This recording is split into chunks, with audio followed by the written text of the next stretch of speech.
Experiments करते हैं उनमें हम हमेशा डाइल्यूट फॉर्म ऑफ एसिड ही लेते हैं, ठीक है ना। चलिए अब ये क्या है, ये है आपका जिंक क्लोराइड।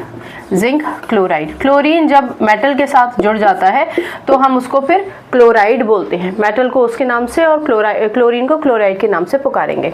और ये क्या है, ये तो है आपका हाइड्रोजन, ठीक है ना, हाइड्रोजन गैस। इतना क्लियर हो गया। चलिए अगर ये सब क्लियर हो गया है तो एक और बात समझिए और सुन लीजिए इसको ध्यान से, वो ये कि ये जो आपके इक्वेशन है ना, इन इक्वेशंस में आपको सिंबल्स मिलेंगे। जिंक के साथ S, इसके साथ AQ, इसके साथ भी AQ और इसके साथ G। ये जो सिंबल्स होंगे वो आपको इन कंपाउंड्स के बाद लिखे मिलेंगे, जैसे यहाँ मैंने लिखा है, ठीक है ना। मेरे पास स्पेस नहीं था इसलिए मैंने ऊपर लिखा है। इसका क्या मतलब हुआ भाई, जिंक के साथ S लिखा है क्योंकि जिंक एक मेटल है और एक्सेप्शंस की बात ना करें तो मेटल सॉलिड ही होते हैं, इसलिए हमने S सॉलिड को रिप्रेजेंट करने के लिए लिखा है।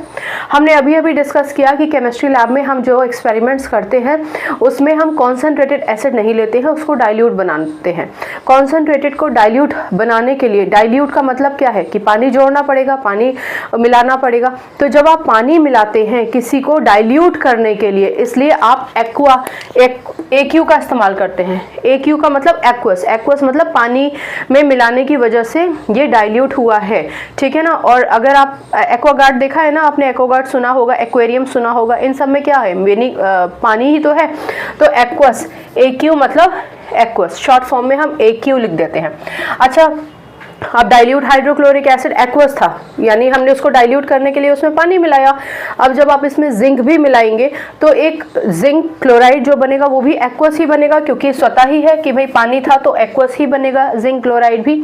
और हाइड्रोजन तो हमेशा गैसियस फॉर्म में ही रिलीज होती है, इसलिए हमने यहाँ पर G लिखा है, ठीक है ना। ये पहला पार्ट पूरा हो गया। मैंने आपको बताया सिर्फ रिएक्टेंट दे सकते हैं, प्रोडक्ट पूछ सकते हैं, पूरा वर्ड इक्वेशन लिख सकते हैं और इक्वेशन पूछ सकते हैं, और आपसे सिर्फ इतना भी दे सकते हैं, what happens when zinc reacts with dilute hydrochloric acid.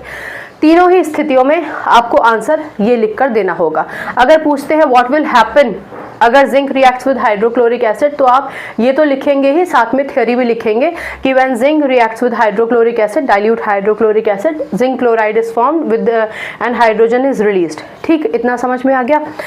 इसके साथ एक दूसरा क्वेश्चन पूछा जा सकता है, वो ये है कि ये जो रिएक्शन है जिंक के साथ, जब हमने हाइड्रोक्लोरिक एसिड का रिएक्शन करवाया तो ये रिएक्शन तो प्रोसीड हुआ, बहुत बढ़िया है, लेकिन जब यही रिएक्शन हमने एल्यूमिनियम के साथ करवाया था, यानी aluminium plus HCl, dilute HCl किया था, तो ये रिएक्शन जल्दी प्रोसीड हुआ था।